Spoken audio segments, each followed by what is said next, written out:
자, 우리와 함께 기도를 드리겠습니다. 지난 일주일 동안에 회개할 것이 있는 내용을 주님 앞에 내려놓고 예수님의 보혈로 깨끗이 씻어 주시기를 다 함께 참회의 기도를 드리겠습니다. 하나님 아버지, 이렇게 우리를 불러주시니 감사합니다. 그러나 나의 죄악이 심히 크고 많음으로 내가 주님 앞에 나의 죄를 내려놓고 참회의 기도를 드려오니 예수님의 그 은혜의 보혈을 내려주시고 적셔주셔서 나를 점도 없고 흠도 없이 깨끗하게 세워주옵소서. 이 시간 예배드리는 모든 교회 사랑하는 자녀들 깨끗한 몸과 마음으로 하나님께 예배할 수 있도록 주님 은총을 다하여 주옵소서. 감사하며 예수님의 거룩하신 이름으로 기도드립니다. 시간이 되었으므로 예배를 시작하겠습니다. 다 함께 39장을 부름으로 8월 24일 주일 예배를 시작하겠습니다.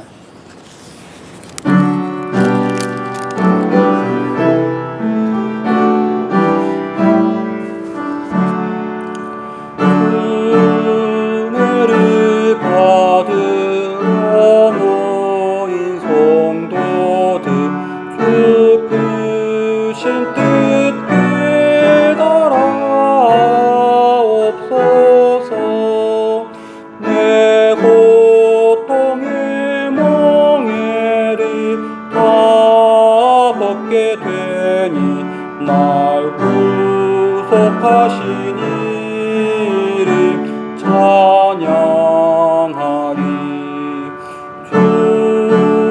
주리를 곁에서 인도하시니 그 거룩한 나라가 이루어지네.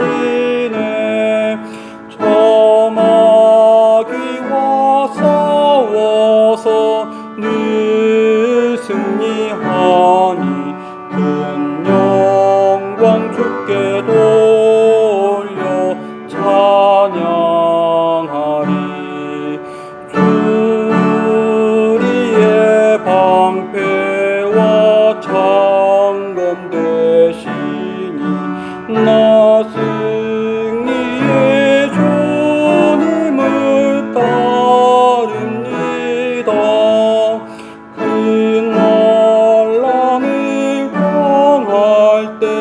늘 도우시니 승전과 높이 불러 찬양하리. 아멘. 사도신경으로 신앙을 고백하겠습니다. 전능하사 천지를 만드신 하나님 아버지를 내가 믿사오며 그 외아들 우리 주 예수 그리스도를 믿사오니 이는 성령으로 잉태하사 동정녀 마리아에게 나시고 본디오 빌라도에게 고난을 받으사 십자가에 못 박혀 죽으시고 장사한 지 사흘 만에 죽은 자 가운데서 다시 살아나시며 하늘에 오르사 전능하신 하나님 우편에 앉아 계시다가 저리로서 산 자와 죽은 자를 심판하러 오시리라. 성령을 믿사오며 거룩한 공예와 성도가 서로 교통하는 것과 죄를 사하여 주시는 것과 몸이 다시 사는 것과 영원히 사는 것을 믿사옵나이다. 아멘. 교동문 81번입니다. 교동문 81번 에베소서 4장 말씀을 교독을 하겠습니다. 그러므로 주 안에서 같이 내가 너희를 권하노니 너희가 부르심을 받은 일에 합당하게 행하여 모든 겸손과 온유로 하고 오래 참음으로 사랑과 한도에서 서로 용납하고 평안에 매는 줄로 성령이 하나 되게 하신 것을 힘써 지키라. 몸이 하나요 성령도 한 분이시니 이와 같이 너희가 부르심의 한 소망 안에서 부르심을 받았느니라. 주도 한 분이시요 믿음도 하나요 세례도 하나요 하나님도 한 분이시니 곧 만유의 아버지이시라. 만유 위에 계시고 만유를 통일하시고 만유 가운데 계시도다. 아멘. 우리 자리에 착석하셔서 예배를 위해서 합심으로 기도를 드릴 때에 예배 가운데 주 성령께서 함께하여 주시기를, 말씀 가운데 주께서 함께하여 주시기를 합심으로 기도를 드리겠습니다. 사랑과 은혜가 풍성하신 하나님 아버지, 우리를 이곳으로 불러주시고 예배하게 함을 감사합니다. 이 시간 예배 가운데 주 성령께서 임재하여 주시고 우리의 영혼을, 우리의 마음을 만져주옵소서. 우리의 심령이 새롭게 하여 주며 내 영혼이 하나님을 바라보는데 부족함이 없는 시간 되게 하여 주옵소서. 말씀으로 내 영혼이 새롭게 되기를 원합니다. 합당한 말씀을 들려주시고 그 말씀으로 내 영혼이 힘을 얻고 또 한 번 더 결단하는 은혜로운 시간이 되게 하여 주옵소서. 주기도문을 드리겠습니다. 하늘에 계신 우리 아버지여, 이름이 거룩히 여김을 받으시오며 나라가 임하시오며 뜻이 하늘에서 이루어진 것 같이 땅에서도 이루어지이다. 오늘 우리에게 일용할 양식을 주시옵고 우리가 우리에게 죄 지은 자를 사하여 준 것 같이 우리 죄를 사하여 주시옵고 우리를 시험에 들게 하지 마시옵고 다만 악에서 구하시옵소서. 나라와 권세와 영광이 아버지께 영원히 있사옵나이다. 아멘. 찬송가 539장을 부르겠습니다.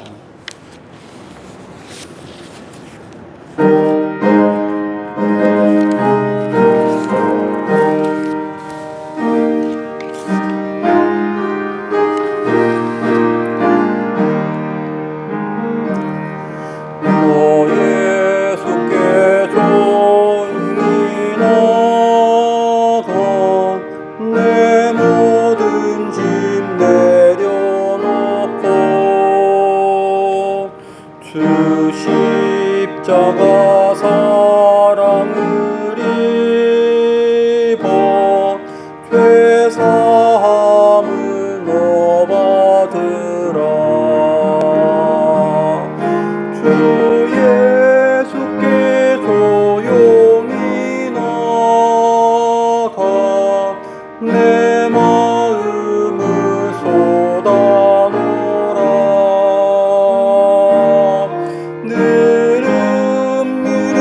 보시는 주님 그 은혜를 베푸시니 주 예수의 은혜를 입어 내 슬픔이 없어지리. 내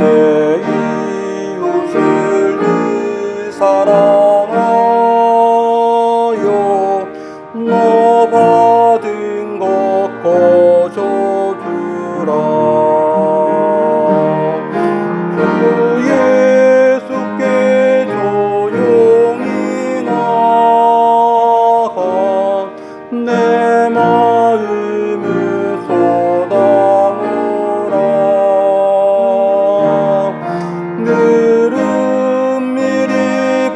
보시는 주님 그 은혜를 베푸시리.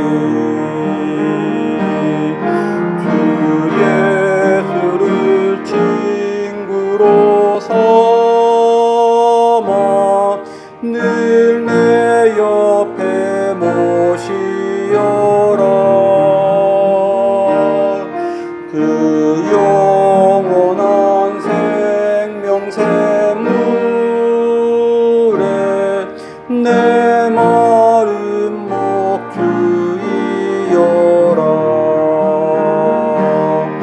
주 예수께 조용히 나가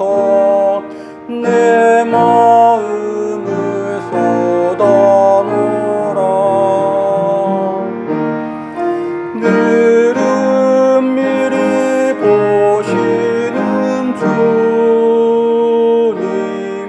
그 은혜를 베푸시리 너 주님과 사귀어 살면 새 생명이 넘치리라 주 예수를 찾는 이 앞에 참 밝은 빛 비추어라 주 예수께 조용히 나가 내 마음을 쏟아놓으라 늘은 미리 보시는 주님 그 은혜를 베푸시리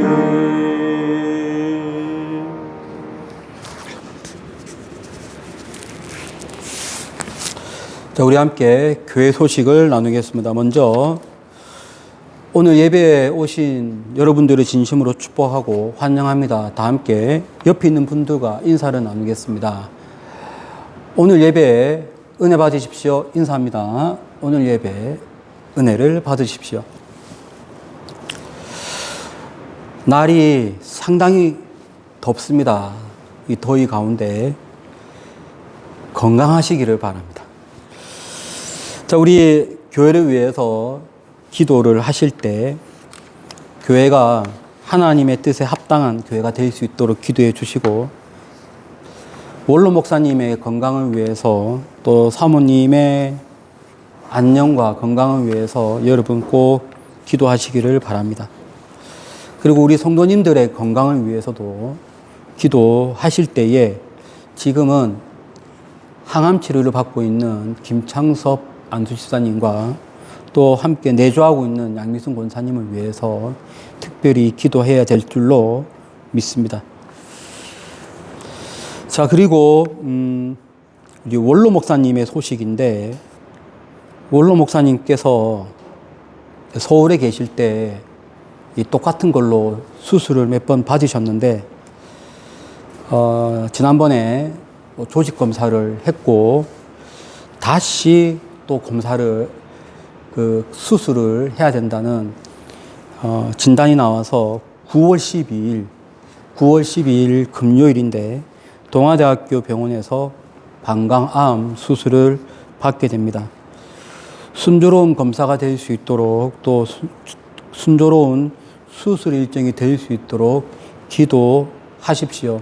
이때 말하고 있는 순조로운 검사라고 하는 것은 수술을 받기 일주일 전에 수술을 잘 받을 수 있는지 모든 몸 상태를 검사를 해요. 이 검사 때 통과가 되어야 일주일 뒤에 수술을 받습니다. 그러니까 이 검사 때 좋은 결과 나와서 정상적으로 수술 잘 받을 수 있도록 또 우리 원로 목사님을 위해서도 기도해 주시기를 바랍니다. 그리고 저의 소식입니다. 지금이 이제 8월 24일인데 보통 9월 초에 개강을 하는데 총신대학교는 내일부터 개강을 합니다.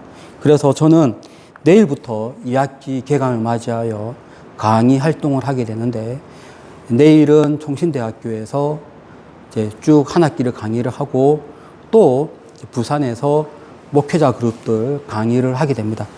모든 강의 일정 가운데 은혜로운 시간이 될 수 있도록 유익한 시간이 될 수 있도록 성경에 있는 정말 좋은 내용들을 목회자에게 학생들에게 잘 알려드릴 수 있도록 또 저를 위해서 기도하시기를 부탁드립니다. 자, 여러분 드린 헌금을 위해서 또 이 말씀을 위해서 기도를 드리겠습니다. 은혜와 사랑이 풍성하신 하나님 아버지 감사합니다.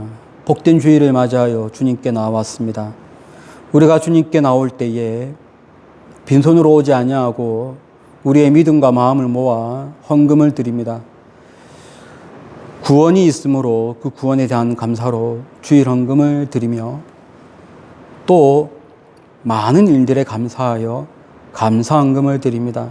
하나님, 이 감사 헌금을 드린 손길들, 주일 헌금을 드린 손길들, 이들에게 더 많은 감사의 제목들이 넘쳐나도록 함께하여 주옵소서. 우리의 경제생활 가운데 함께해 주었으므로 신앙 고백으로 11조헌금 드리는 손길이 있습니다. 지금까지 인도하신 것처럼 앞으로도 사회생활, 경제생활 잘 감당할 수 있도록 우리 주께서 함께하여 주옵소서. 하나님 아버지, 이 시간 하나님의 귀한 말씀 나누고자 합니다. 이 말씀을 통해서 하나님이 우리를 향하신 사랑과 계획이 무엇인지 깨닫고 그 말씀 붙들고 또 살아가는 복된 이 말씀 시간이 되게 하여 주옵소서. 감사하며 예수님의 거룩하신 이름으로 기도드립니다. 아멘. 자, 우리 함께 말씀을 보겠습니다. 오늘 말씀 마태복음 9장 말씀을 보겠습니다.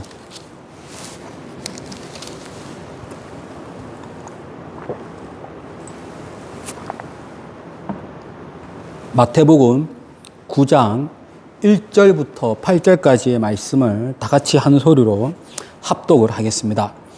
예수께서 배에 오르사 건너가 본 동네에 이르시니 침상에 누운 중풍병자를 사람들이 데리고 오거늘 예수께서 그들의 믿음을 보시고 중풍병자에게 이르시되 작은 자야 안심하라 내 죄 사함을 받았느니라. 어떤 서기관들이 속으로 이르되 이 사람이 신성을 모독하도다. 예수께서 그 생각을 아시고 이르시되 너희가 어찌하여 마음에 악한 생각을 하느냐. 내 죄 사함을 받았느니라 하는 말과 일어나 걸어가라 하는 말 중에 어느 것이 쉽겠느냐. 그러나 인자가 세상에서 죄를 사하는 권능이 있는 줄을 너희로 알게 하려 하노라 하시고 중풍병자에게 말씀하시되 일어나 내 침상을 가지고 집으로 가라 하시니 그가 일어나 집으로 돌아가거늘 무리가 보고 두려워하며 이런 권능을 사람에게 주신 하나님께 영광을 돌리니라. 아멘. 자, 오늘 읽었던 이 본문에 보면 우리 신앙인들이라면, 성경을 읽으면서 신앙생활하는 사람들이라면 한 번쯤 궁금하게 생각했을 법한 질문이 있습니다. 그것은 바로 이것입니다. 죄 사함을 받았느니라 하는 말과 일어나 걸어가라 하는 말 중에 어떤 것이 더 쉽겠느냐? 예수님의 질문인데 이 예수님의 질문을 우리가 읽으면서 한 번쯤은 생각했을 거예요. 정말 죄 사함을 받았느니라 하는 이 말과 일어나 걸어가라 하는 이 말 중에 어떤 것이 더 쉽지? 참 모르겠네. 이런 생각을 했던 분이 있을 것입니다. 오늘 이 본문을 통해서 우리가 이 질문을 한번 생각을 해 보겠습니다. 그리고 이 본문 말씀을 통해서 어떠한 신앙 가짐, 어떠한 신앙생활을 해야 될 것인지 함께 은혜를 나누겠습니다. 먼저 예수님께서 중풍병자가 왔는데 그 중풍병자에게 죄 사함을 받았느니라 라고 말씀했습니다. 왜 이 말씀을 했을까? 한번 2절 말씀인데 합독을 하겠습니다. 침상에 누운 중풍병자를 사람들이 데리고 오거늘 예수께서 그들의 믿음을 보시고 중풍병자에게 이르시되 작은 자야 안심하라 내 죄 사함을 받았느니라. 아니, 사람들이 중풍병자를 데리고 왔어요. 그러면 데리고 온 이유가 이 사람들은 죄 사함 이야기를 듣고자 데리고 온 것이 아닙니다. 이유는 딱 한 가지죠. 이 사람을 낫게 하고자. 예수님을 찾아가면 예수님께서 이 사람을 다른 사람들 살리듯이, 다른 사람들 고치듯이 고쳐주실 거야 라는 믿음을 가지고 나왔는데 예수님은 갑자기 그 앞에서 뭐라고 얘기하냐면 너의 죄사함을 받았느니라 라고 말씀하셨어요. 왜 이 말씀을 하셨을까요? 왜 예수님은 갑자기 이 사람들에게 이 사람들이 생각지도 못하는 말, 너의 죄사함을 받았느니라는 말을 왜 했을까? 상당히 간단한데 그 이유는 서기관 때문이에요. 서기관 들으라고 예수님은 내 죄사함을 받았느니라라고 말씀했습니다. 그러니까 바로 반응이 나오죠. 3절에 어떤 서기관들이 속으로 이르되, 예수님이 그 말씀하신 이유가 있어요. 이들 들으라고. 그리고 이들 반응하라고. 이들이 반응해야 그 다음에 예수님이 이걸 기점으로 또 말씀을 계속 이어갈 겁니다. 이 서기관들은 지금 여기에 찾아온 무리들하고 다른 목적으로 와 있어요. 어떤 목적으로 와 있느냐? 예수님의 모든 말씀과 예수님의 모든 하는 행동들을 보고 흠집을 잡기 위해서 지금 여기에 있는 거예요. 이들은 처음부터 선한 의도로, 착한 의도로 온 것이 아니라 나쁜 의도로 왔죠. 나쁜 의도로 왔기 때문에 예수님이 조금이라도 다른 행동, 자기네들과 결이 다른 말, 어떤 액션, 그걸 취하면 바로 공격할 거예요. 혹은 그것을 통계를 삼아 나중에 죄를 씌우기 위해서 이들은 와 있는 거예요. 예수님은 그들의 생각을 아셨어요. 예수님은 서기관들의 생각을 아셨어요. 예수님은 왜 그들이 여기 있는지 알고 계십니다. 그들이 없었다면은 다른 때와 마찬가지로 일어나 걸어가라 라고 했을 거예요. 그런데 서기관이 와 있잖아요. 들으라고 이야기합니다. 뭐라고 얘기하냐면 너의 죄 사함을 받았느니라. 그러니까 이 서기관들이 속으로 울분이 터지는 거예요. 울분이 터지는 이유. 아니 도대체 죄 사함을 받았느니라는 말을 너가 왜 하는데? 이거는 있을 수가 없는 발언인 거죠. 왜 있을 수가 없는 발언이냐? 죄 사함을 받았느니라라고 하는 말을 아무나 하는 게 아니에요. 이걸 누가 이 말을 해요? 이때 이 당시의 사람들 중에 아무리 존경스럽고 덕망이 있는 랍비라고 할지라도 찾아온 제자나 찾아온 어떤 서민에게 이야기를 듣고는 너의 제사함을 받았느니라라는 말을 못하는 거예요. 이 말은 왜 못하느냐? 하나님의 영역이거든요. 하나님만이 할 수 있는 영역이에요. 이 말은 하나님만이 죄사함을 할 수 있어요. 자, 이것은 성경 말씀 많은 곳에서 우리가 증명을 할 수 있는데 대표적으로 레위기 말씀을 보겠습니다. 주보에 말씀이 있듯이 레위기 4장 26절에 보면은 사람들이 제물을 드려요. 제물을 드리고 나서 누가 죄 사함을 허락하느냐? 하나님이 하시는 거예요. 한번 합독을 하겠습니다. 레위기 4장 26절입니다. 그 모든 기름은 화목제 제물에 기름같이 제단 위에서 불사를 지니 이같이 제사장이 그 범한 죄에 대하여 그를 위하여 속죄한즉 그가 사함을 얻으리라. 이 지금 레위기 4장 말씀은 제사장이 제물을 드리는데 제사장이 제물을 드리는 것에 대해서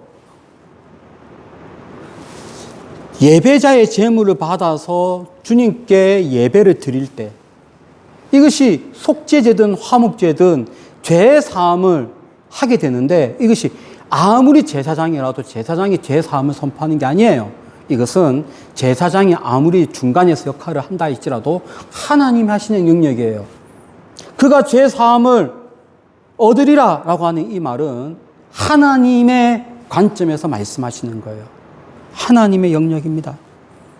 제가 주보에는 넣지 않았지만 주보 외에도 이사야 말씀, 미가서 말씀에 보면은 하나님께서 죄를 속하는 것이고 하나님이 너의 죄를 기억하지 않는 것이고 하나님이 나의 죄를 너의 죄를 다 바다에 던져버린다라고 이야기하는 거예요.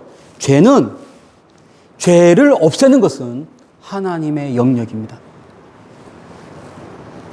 이것을 너무 잘 알고 있는 사람들이 바로 유대인들이죠. 그 유대인 중에서도 누가 민감하냐면 서기관들, 바리새인들 이런 사람들이 더 민감하죠. 더더군다나 예수님이 무슨 말을 하는가를 흠집내기 위해서 온 이 사람들은 더더욱 민감하죠. 예수님이 말씀하십니다. 너의 죄사함을 받았느니라. 서기관들이 엉망으로 지금 분노하고 있어요. 지금 어떻게 하나님만이 할 수 있는 그 말을 너가 할 수 있느냐 라고 해서 속에서 막 올라와요. 어떻게 보면 충분히 이해할 수 있는, 저라도 여러분 우리 모두가 이때의 당시에 성경에 능한 서기관 입장에서 여기에 있다라고 한번 생각을 한번 해볼게요. 이 자리에 굳이 예수님의 말씀에 흠집내기 위해서가 아닌 그냥 예수님 옆에 있는데 아직 우리는 몰라요. 이 예수님이 하나님의 아들인지 모르는 상태에서 이분이 갑자기 하나님만이 할 수 있는 너의 죄사함을 받았느니라 라고 얘기하면 의아하게 생각하지 않겠어요? 아니 어떻게 하나님만의 그 영역을 당신이 할 수 있지? 근데 더더군다나 흠집내기 위해서 앉아있는 이 사람들 들으라고 너의 죄사함을 받았느니라 라고 얘기를 하는데 이 사람들이 분노하지 않겠냐고요. 속에서 지금 막 올라옵니다. 막 올라올 때 예수님이 그걸 건드려요. 어떻게 건드리냐면 어찌하여 마음에 악한 생각을 하느냐. 이 사람들은 어떻게 생각하냐면 이 사람들은 신성모독이다. 하나님에 대한 모욕이다. 그렇게 당연히 생각하는 것이고 예수님은 그걸 두고 악한 생각이라고 말씀하고 있습니다. 왜 예수님은 그렇게 말씀했을까요? 어떻게 보면 하나님의 영역인데 왜 저분이 하시지라고 궁금하게 생각할 수도 있을 것 같아요. 그런데 예수님은 그 부분에 대해서 그냥 악한 생각이라고 자릅니다. 그 이유가 이 사람들의 처음 의도가 너무 악하게 앉아있기 때문이에요. 악하게 앉아있죠. 다른 사람들은 어떻게 생각하냐면 다른 사람들은 어쩌면 메시아일 수 있겠다. 메시아이시다. 지금까지 마태복음 5장, 6장, 7장, 8장의 흐름에 따르면 정말 대단하신 분이다.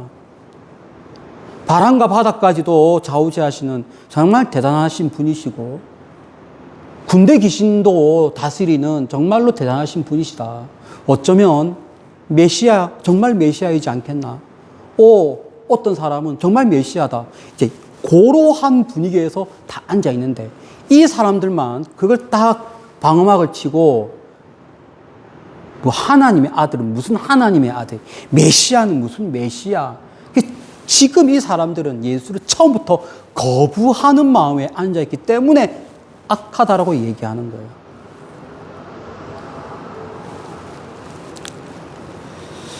여기에서 또 하나 우리가 볼 것이 있는데 뭐가 있냐면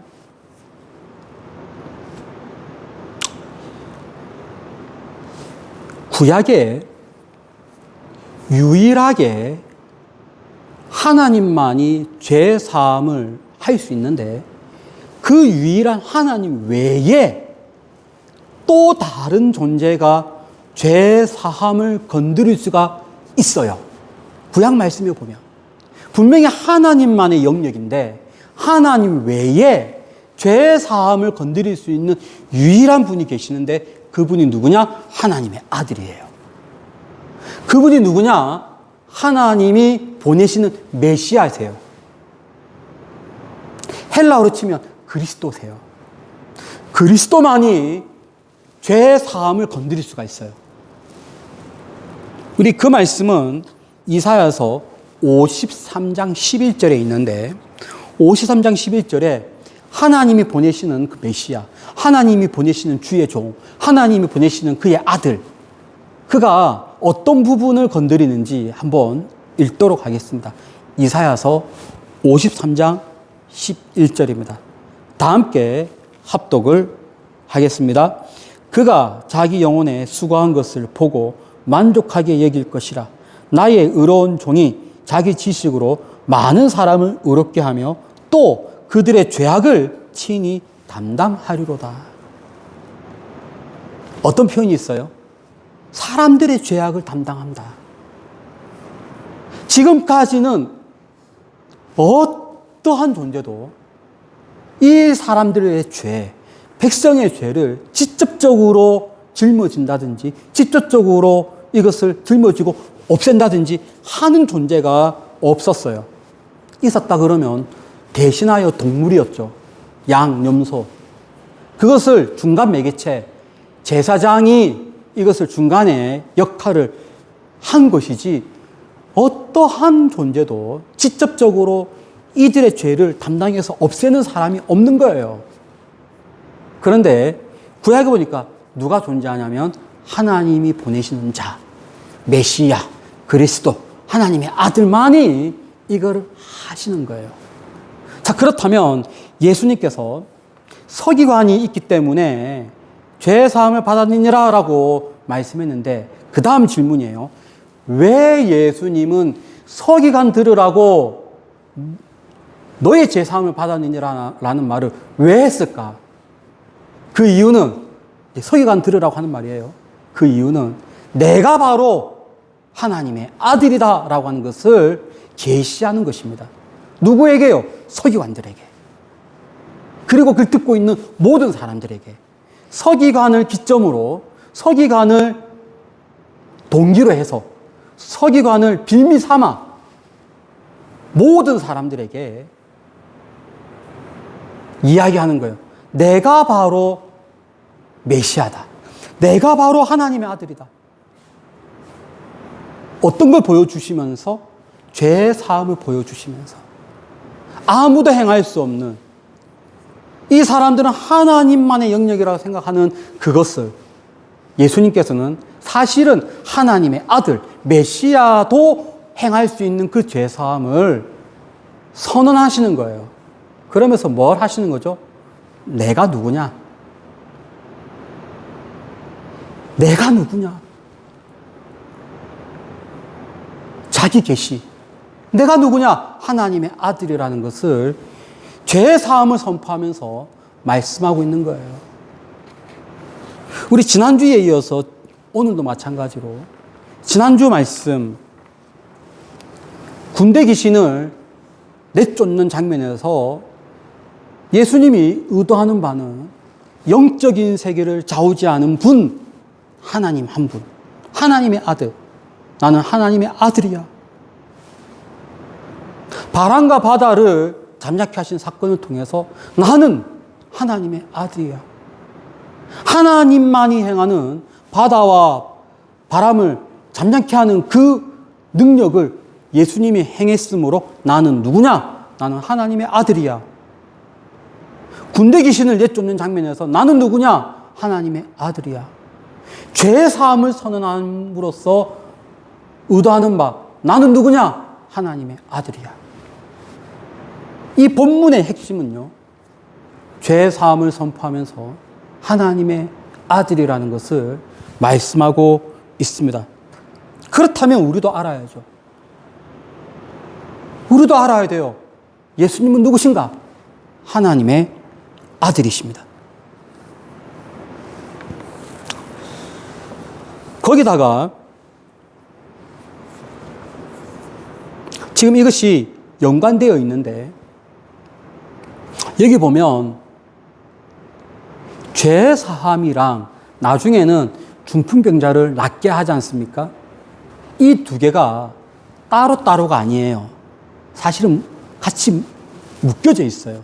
왜 그러냐 하면은 하나님이 죄 사함을 선언할 때, 이게 하나님의 주권이에요. 하나님의 주권에 어떤 사람의 죄를 사할 때 그 사람이 갖고 있는 죄도, 아니 그 사람이 갖고 있는 병도 같이 고쳐주시는 거예요. 이거는 진짜 하나님의 영역입니다. 안 그럴 수도 있어요. 하나님이 이 사람의 죄를 사할 때 이 사람이 갖고 있는 병을 고쳐주시느냐 안 고쳐주시느냐, 이건 하나님의 주권이고 하나님의 마음이고 하나님의 의도와 하나님의 계획에 따른 것인데, 죄 사함과 병자 고침은요 동시에 행하는 것도 하나님의 영역이에요. 근데 지금 오늘 이 본문에 보면 죄 사함을 선언했죠. 나중에는 이 사람을 고쳤죠. 이것도 내가 하나님의 아들이라는 것을 말씀하고 있는 겁니다. 자, 우리 이 주보에 제가 말씀을 하나 올렸는데, 이 말씀은 뭐냐 하면 하나님이 죄를 사할 때 병도 같이 고쳐주시는 하나님이라는 것을 증거하는 본문이에요. 시편 103편 3절. 103편 3절 다 함께 합독을 하겠습니다. 그가 내 모든 죄악을 사하시며 내 모든 병을 고치시며.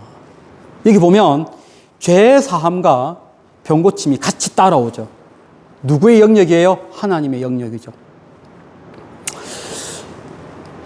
이 주보 지면상 칸이 안 되어서 다 옮기지는 않았는데, 이거 외에도 시편 41편 4절에도 똑같은 말씀이에요.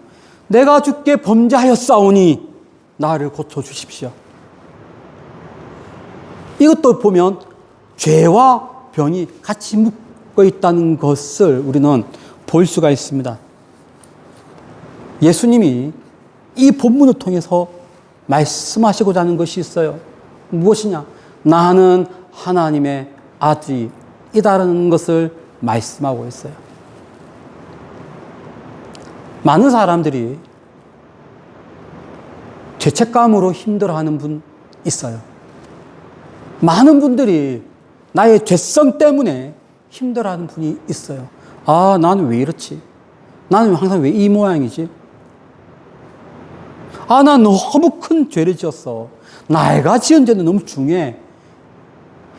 많은 경우 사람들이 죄책감으로 힘들어하는 분이 있는데, 여러분, 예수님이 누구시냐?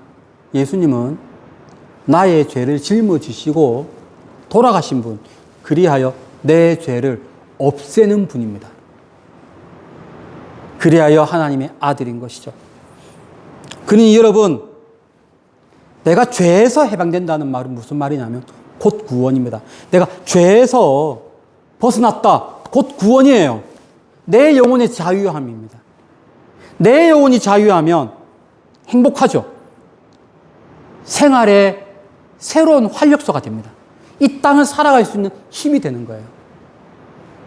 여러분의 모든 생활이, 여러분의 죄책감이, 여러분의 죄성이 예수님 만나서 예수 이름 때문에 예수의 보혈로 깨끗해지시기를 진심으로 축복을 드립니다. 자, 이제 그 다음 질문입니다. 여러분, 죄사함이, 그러니까 죄사함 선포하는 것이 쉬울까요? 일어나 걸어가라 하는 말이 쉬울까요? 자, 이것은 예수님이 던진 질문인데, 다 함께 5절 말씀을 합독을 하겠습니다.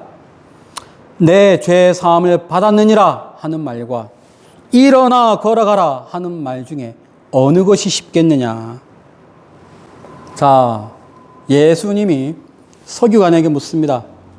죄사함을 받았느니라 하는 말과 일어나 걸어가라 하는 말 중에 어떤 것이 더 쉽겠느냐? 자, 이 질문 우리에게도 던집니다. 여러분은 어떻게 생각하십니까? 죄사함을 받았느니라 하는 말이 쉬울까요? 일어나 걸어가라 하는 말이 더 쉬울까요? 사실 이 5절 말씀이 해석이 간단하지 않습니다. 왜냐하면 예수님이 이 질문을 진짜 물은 게 아니거든요.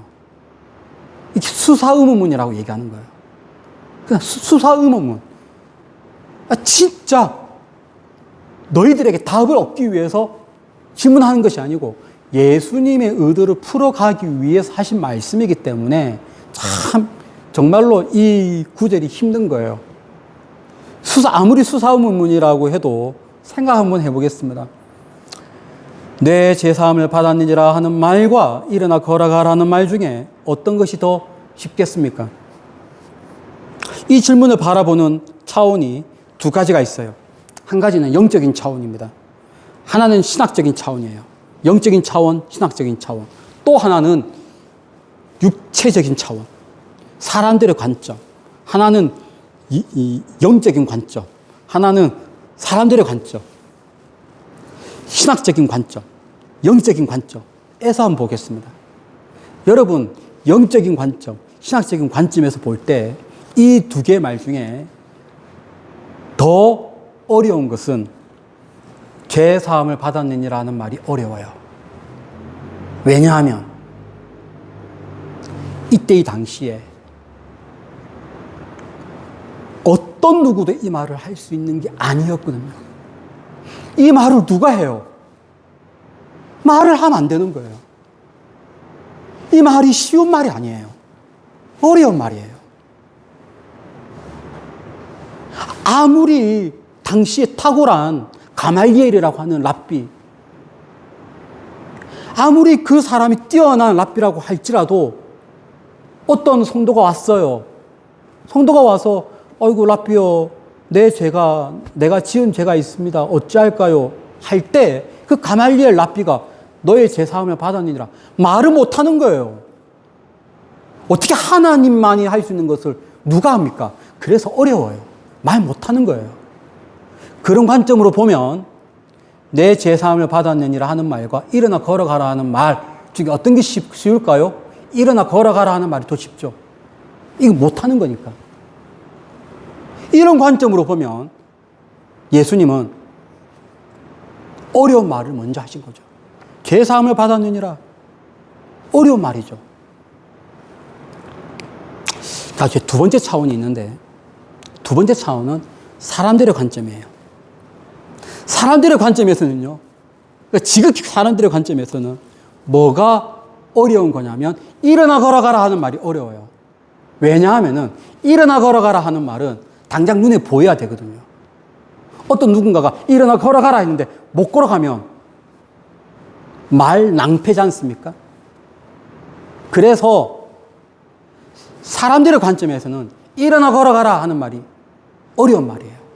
이 사람들 관점에서는요, 죄사함을 받았느니라는 말이 쉬울 수 있어요. 왜? 눈에 안 보이니까.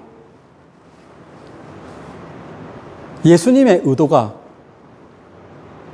그런 거예요. 사람들로 하여금 이제 수사의문문이라고 얘기했잖아요. 이것은 뭐냐 하면 유대인의 대화법인데 뭔가를 강조하기 위해서, 뭔가를 말하기 위해서 그 건을 약간 의문문으로 붙이면서 그 건을 탁 이야기하는, 강조하는 거예요. 예수님은 여기에서 뭐냐면 죄사함을 받았느니라 하는 선포와 일어나 걸어가라 하는 선포를, 이 두 가지 주제를 수사의문문으로 던지면서 이 두 가지를 동시에 뻥 강조하는 용법이란 말이에요. 예수님은 이 두 가지를 사람들에게 생각을 하게 하고 예수님께서 하신 말씀이 이렇게 어려운, 예수님의 관점이에요. 이렇게 어려운 말, 죄사함을 받았느니라는 말을 한 이유가 있다. 그것은 인자가 과연 이 땅에서 죄사함을 선언할 수 있는 바로 하나님의 아들이라는 것을 말하기 위해서다. 여기에서도 알 수 있는 것, 예수님의 이 질문을 통해서도 알 수 있는 것, 이렇게 어려운 죄사함을 받았느니라 하는 말을 한 이유, 내가 바로 인자이기 때문에, 내가 바로 하나님의 아들이기 때문에, 내가 바로 메시아이기 때문에, 내가 그리스도이기 때문에 이 말을 한 것이야 라고 말씀을 하고 있습니다. 지금 여기에서 계속 강조하고 있는 것은 내가 하나님의 아들이라는 것을 강조하고 있습니다. 자, 그렇다면 우리가 이 말씀을 통해서, 그러면 지금 강조하는 것이 그거잖아요. 강조하는 것이 예수님은 하나님의 아들이야, 죄 사함을 던지는 분이야, 동시에 죄 사함과 동시에 병을 고치는 분이야 라는 것을 계속 강조하고 있단 말이에요. 그렇다면 이 말씀이 오늘날 우리에게 주는 숙제가 무엇이냐? 이러한 예수님께 달려가야죠. 이러한 예수님을 붙들어야죠. 이러한 예수님을 만나야죠. 가장 근본적인 문제인 죄의 문제를 해결해 주시고, 그 다음에 나의 문제도 해결해 주시니, 이만큼 본질적인 문제를 해결해 주는 분이 이 세상에 누가 있습니까? 그래서 예수님께 달려가야죠. 예수님이 던진 이 질문을 통해서 우리가 해야 될 것, 우리가 가져야 될 마음, 우리가 가져야 될 신앙 자세, 예수님께 달려가야 돼요. 예수님만 바라보고 가야 돼요. 뭘 위해서? 이 두 가지를 다 해결하기 위해서. 나를 용서해 주시고, 나의 죄를 사하여 주시고, 나를 구원해 주시고, 동시에 나의 문제도 해결해 주십시오 라는 마음으로 주님께 달려가야죠. 오늘 본문에 이러한 예수님께 달려간 사람이 등장합니다. 그 사람들이 누구냐? 바로 중풍병자를 데리고 온 사람들이에요. 다 함께 읽어보겠습니다. 우리 다 함께 2절 말씀, 아까 읽었지만 다시 한 번 더 2절 말씀 합독을 하겠습니다. 침상에 누운 중풍병자를 사람들이 데리고 오거늘 예수께서 그들의 믿음을 보시고 중풍병자에게 이르시되 작은 자야 안심하라, 내 죄사함을 받았느니라. 이러한 예수님, 죄의 사함도 가능하시고 하시고 병도 고쳐 주시고, 이러한 예수님께 이 사람들이 나옵니다. 과연 이 중풍병자도 예수님이 그들의 믿음을 보시고 할 때, 이때 이 그들의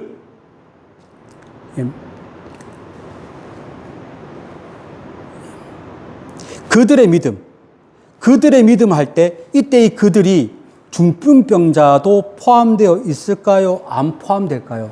2절 말씀에 그들이란 말이 있죠. 저는 포함된다고 봅니다. 왜냐하면 이 중풍병자가 어떤 병이냐, 이걸 알아야 되는데, 이 중풍병자는 한마디로 온몸이 마비된 사람이에요. 팔, 다리를 쓰지 못하는 사람. 오늘날로 치면 뇌졸중으로, 뇌혈관 장애로, 척추 손상으로, 척추신경으로 완전히 온몸을 쓰지 못하는 사람. 그냥 마비된 상태. 저는 이 사람에게, 이 마비된 사람에게 말도 하지 않고 그냥 데리고 갔다라고 보지 않습니다. 몸은 움직이지 못하지만 그래도 생각은 있거든요. 얘기했을 거예요. 이 친구들이, 이 사람들이, 얘야, 아무개야, 우리 예수님께 가서 너의 병을 보여주고자 하는데 너 괜찮니? 그렇게 하자. 얼마나 간절했을까요? 움직이지 못했지만. 그들의 믿음을 보시고, 또 이게 또 누구의 믿음이 있냐면 이 중풍병자를 데리고 온 사람들. 이 사람들이 이 환자하고 어떤 관계에 있는지도 모르겠지만 이 사람을 고치기 위해서 이 중풍병자를 데리고 와요. 왜요? 예수님 만나면 낫는다는 믿음이 있기 때문이죠. 그 믿음으로 온 거예요. 여러분, 믿음이라는 이 뜻이요, 전적인 신뢰를 말하지 않습니까? 전적인 확신, 전적인 의지, 이것이 믿음인데, 전적으로 예수님께 맡기기 위해서, 전적으로 예수님께 모든 것을 의탁하는 마음으로 달려왔어요. 예수님이 그들의 믿음을 보시고 제 사함을 받았느니라 라고 말씀하면서 동시에 일어나 걸어가라. 병고침까지도, 이들의 문제까지도 해결해 주셨습니다. 이것이 오늘날 우리에게 주는 의의가 있습니다. 밑바닥 인생이죠. 포기된 인생. 아무것도 할 수 없다라고 자포자기한 인생. 정말 나는 일어날 수가 없어요. 나는 아무것도 할 수가 없어요. 나는 잡을 끈도 없어요. 라고 할 때, 그때 예수님 만나면 되는 거예요. 그때 내가 주님께 나올 수 있는 힘이 없다면 주변에 있는 사람들이 믿음이라도 있으면 되는 거예요. 나의 믿음이 강해서 자녀들을 끌어당기는 거죠. 나의 믿음이 있기 때문에 부모님을 데리고 오는 거죠. 우리 공동체의 믿음이 있기 때문에 그 중에 한 사람의 문제를 주님께 가지고 오는 거죠. 나의 믿음이 안 된다 그러면 주변 사람들의 믿음이 합쳐져서 주님께 달려가야 되는 거예요. 내가 주님께 나올 수 있으면 내가 가야 되는 거예요. 그러나 내가 갈 수 없는 상황이라면, 나의 힘만으로 부족하다 그러면 주변에 있는 사람들의 믿음까지 같이 해서 주님을 만나야 되는 거죠. 주님 만나야 돼요. 왜? 완벽하신 분이니까. 나의 죄도 사하고 나의 문제도 해결해 주시는 분이니까. 우리는 그런 믿음으로 주님께 나아가야 될 줄로 믿습니다. 여러분, 이러한 믿음으로 주님 만나십시오. 이러한 마음으로 주님께 달려가십시오. 예수님께서는 다 해결해 줄 줄로 믿습니다. 자, 이제 오늘 마지막 장면이에요. 얼마나 놀라울까요? 온 전신이 마비된 상태를 여기서는 중풍병자라고 표현했는데, 마비된 상태예요. 움직일 수가 없는 사람이에요. 이 사람의 상태를 다 봤습니다, 사람들이. 근데 이 사람이 덜썩 일어나더니 걸어가는 거예요. 그걸 보고 사람들이 반응이 있어요. 어떤 반응을 보였을까? 마지막 절입니다. 9장 8절. 다 함께 합독을 하겠습니다. 무리가 보고 두려워하며 이런 권능을 주신 하나님께 영광을 돌리니라.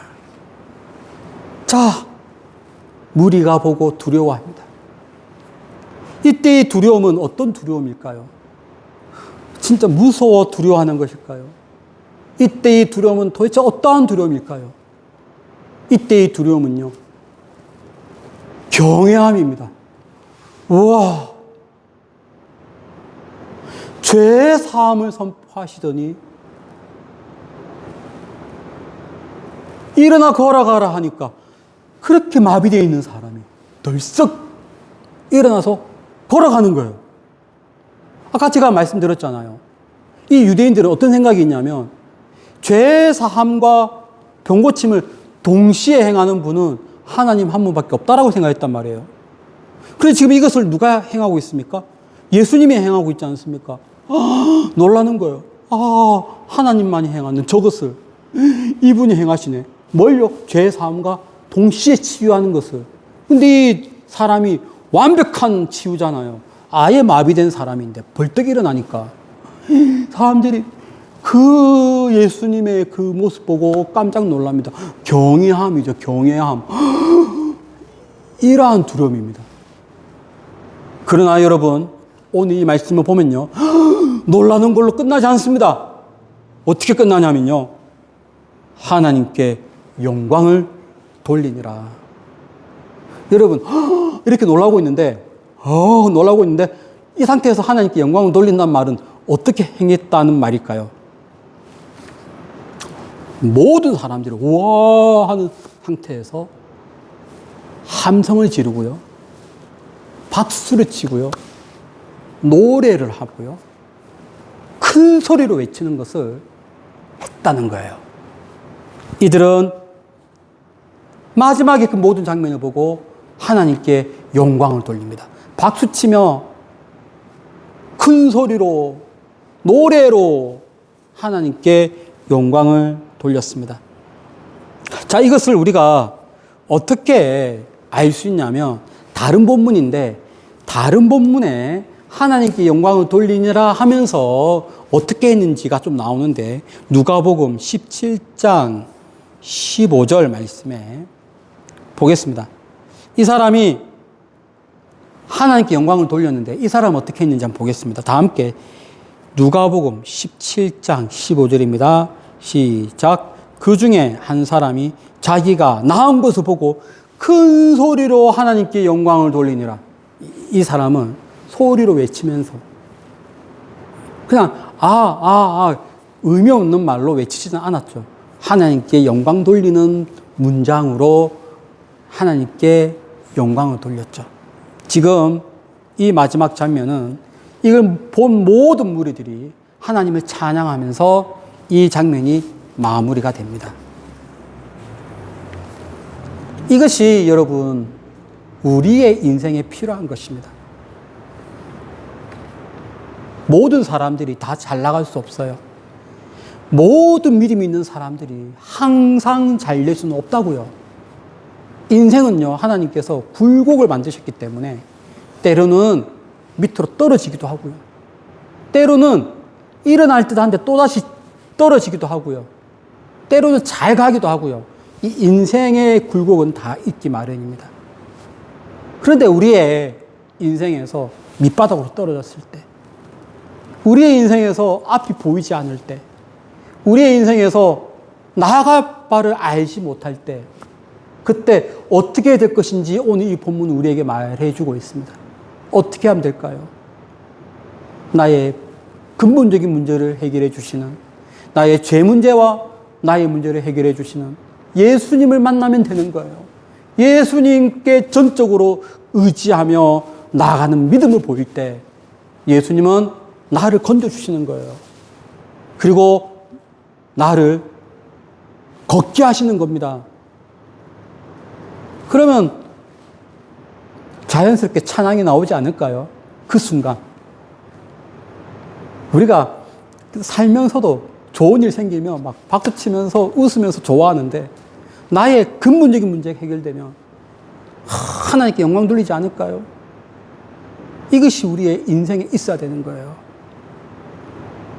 굴곡에 빠져 있지만, 늪에 빠져 있지만, 저 바닥에 있지만 주님 만나 새로운 걸음을 걷는다. 그리하여 박수치며 하나님께 찬양하는 그러한 삶이 우리 안에 있어야 할 줄로 믿습니다. 이러한 믿음으로 나아가는 여러분 되시기를 축복합니다. 그리하여 여러분의 그 믿음으로 예수님이 본질적인 것을 건드려 주시기를 바랍니다. 내 제사함을 받았느니라. 그러면서 동시에 내가 갖고 있는 문제도 해결해 주시는, 일어나 걸어가라 라고 하는 그러한 메시지로 여러분 살아가시기를 축복합니다. 그리하여 큰 소리로, 때로는 춤을 추며, 때로는 노래로 하나님께 영광 돌리는 여러분의 삶이 되시기를 예수 이름으로 축원합니다. 기도하겠습니다. 은혜와 사랑이 풍성하신 하나님, 이 말씀 주신 것을 감사합니다. 우리 주님 만나 새로운 인생 가게 해 주시고, 주님 만나 새로운 희망 붙들고 살아가게 하여 주옵소서. 감사하며 예수님의 거룩하신 이름으로 기도드립니다. 아멘. 우리 찬송가 536장을 부르겠습니다.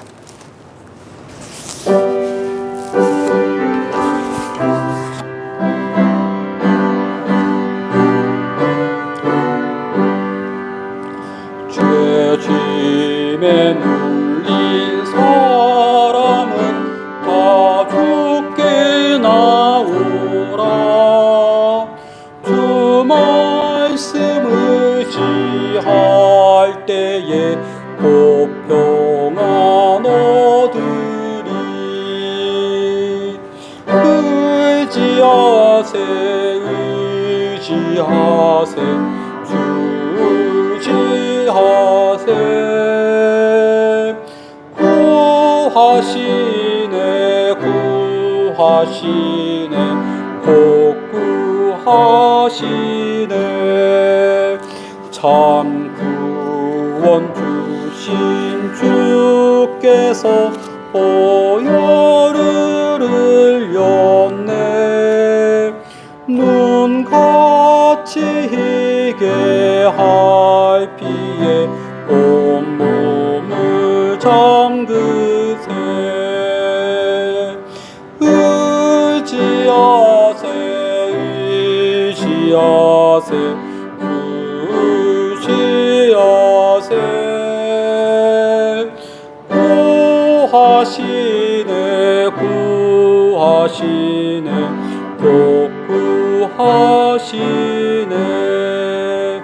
길 대신 우리 구세주 늘 인도하시네 너 지체 말고 믿으면 참 복을 받겠네 의지하세 의지하세 주시하세 구하시네 구하시네 복구하시네 온 성도 하나 되어서 영광길 걸으면 한없는 은혜 받아서 영원히 누리리 의지하세 의지하세 주시하세 구하시네 구하시네 복구하시네. 자, 오늘 받은 말씀 붙들고 기도를 드리겠습니다. 어떤 분들은 참 정말로 힘든 상황, 이 중풍병자처럼 그런 분들이 계실 거고요. 어떤 분들은 그런 분을 알고 있는 분도 계실 거예요. 이것을 낫게 하는 것은요, 믿음이에요. 주님, 내가 믿음을 갖게 해주시고 이 믿음으로 주님께만 나아가게, 주님만을 바라보고 주님께만 나아가도록 우리 받은 말씀 붙들고 합심으로 기도를 드리겠습니다.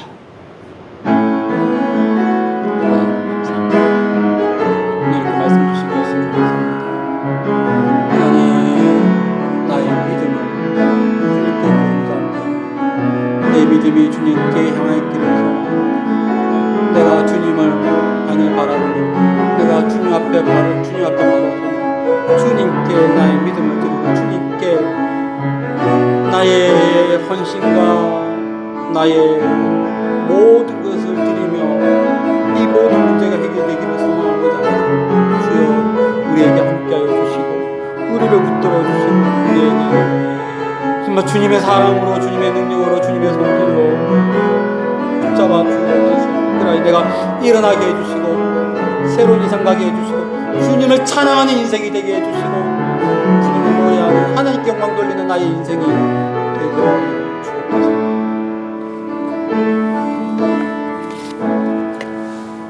이제는 예수 그리스도의 은혜와 하나님의 크신 사랑하심과 성령님의 감화감동 충만한 그 역사가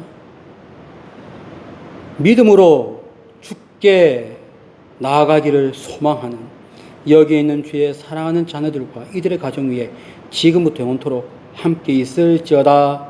아멘.